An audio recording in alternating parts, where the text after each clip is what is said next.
On Friday evening, Donald Trump's press secretary, Sarah Huckabee Sanders, obviously exhausted from a very long week of lying to the American public and avoiding reporters who wanted to talk about immigration, decided to head out with a few members of her family to go and have a nice, relaxing dinner.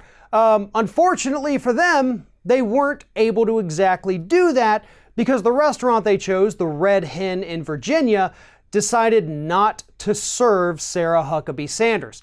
Now, the owner of the restaurant says that when she came in with her family, they all sat down. So she went to the staff, the owner did. It said, should we or should we not serve her? She let the staff vote on it. And the staff said, absolutely not. For moral reasons, we do not want to serve this woman and her family. So the owner told Sarah Huckabee Sanders that she would have to leave. Now, on Saturday, Huckabee Sanders took to Twitter to confirm that this happened, said it speaks a lot more to the owner than it does to her. But does it? I mean, listen, Republicans have been out there defending everybody's right to refuse service to people based on their religion, their race, their sexual orientation. But here we have a restaurant that's not basing it on any of those. They just said, you're a horrible person.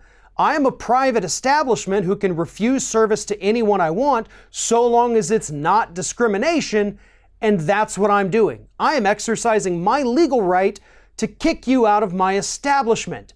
Well, that reasoning is not good enough for conservatives because they immediately freaked out, got online to the Red Hen's Facebook page and their Yelp reviews, and tried to tank this restaurant's rating because they felt that Sarah Huckabee Sanders is a horrible human being.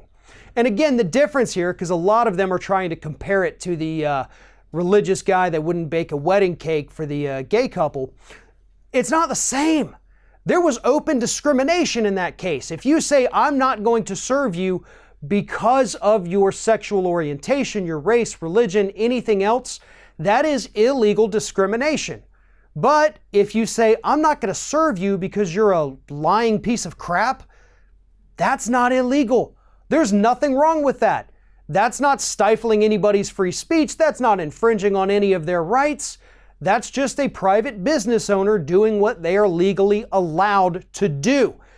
But what's really interesting here is all of the conservatives that came out of the woodworks, even some who've talked bad about Donald Trump, to defend Sarah Huckabee Sanders on this, saying the restaurant should have served her. Really? As somebody who spent several years, basically most of my college years working in a restaurant, let me go ahead and tell you, if the restaurant doesn't want to serve you, I strongly suggest you leave, because if you do end up making a stink and getting served, you're not going to want to eat what comes out on your plate. Trust me. So anyway, Huckabee Sanders is playing the victim here when in reality the entire country's the victim in this instance. We pay her salary. She gets up there and lies to us every single day about things that we know we can easily verify are not true coming out of her mouth, yet she does it anyway. So I don't feel bad for her, and you shouldn't feel bad for her. Nobody should have any sympathy for this horrible woman just because she had to go find another place to eat her dinner.